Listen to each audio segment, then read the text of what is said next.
नमस्कार, मैं ज्ञानेंद्र झा।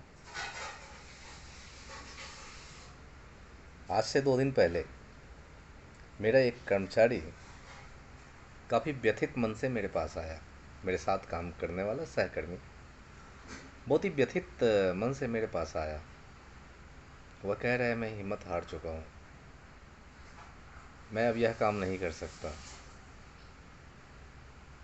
मुझे यह पसंद नहीं आ रहा है।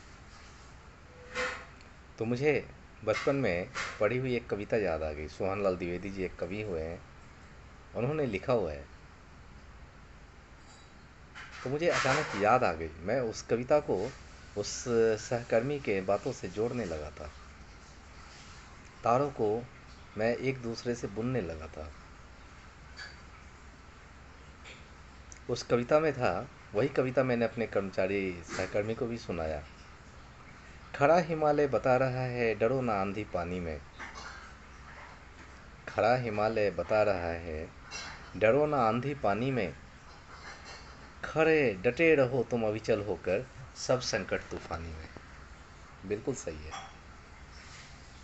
बिल्कुल सही बात है ये। जब हिमालय जैसा एक विशाल पर्वत हर संकट तूफान आंधी झेलता है और अविचल होकर खड़ा है, बिना डरे हुए निर्भीक होकर, तो हम इंसान अपनी ज़िंदगी के उतार चढ़ाव से थकने क्यों लगते हैं, डरने क्यों लगते हैं। डिगो न अपने प्रण से तो तुम सब कुछ पा सकते हो प्यारे। तुम भी ऊंचे उठ सकते हो, छू सकते हो नभ के तारे। हम बैठे बैठे केवल कपोल कल्पित कल्पनाएं बनाने लगें तो हमें सफलता हमारे कदमों को नहीं चूमेगी। अगर हमें सफल होना है, हमें ऊंचा उठना है, तो हमें अपने प्रण से डिगना नहीं है, अपने कर्तव्य पथ से विमुख नहीं होना है। अगर हमने अपने कदम को कभी पीछे नहीं लिया और हम ईमानदारी की भावना के साथ मेहनत के बल पर आगे बढ़ते चले गए, तो हम सब कुछ प्राप्त कर सकते हैं। अचल रहा जो अपने पथ पर, लाख मुसीबत आने में मिली सफलता जग में उसको, जीने में मर जाने में। जी, जिंदगी है, लाख मुसीबत आएंगी, कदम कदम पे मुसीबतों का सामना तो करना पड़ेगा।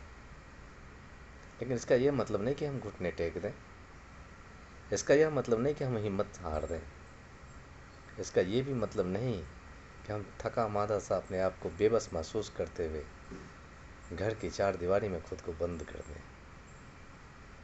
निराश हताश अस्त व्यस्त ध्वस्त की स्थिति में हम मुंह छुपा के किसी कोने में दुबक जाए।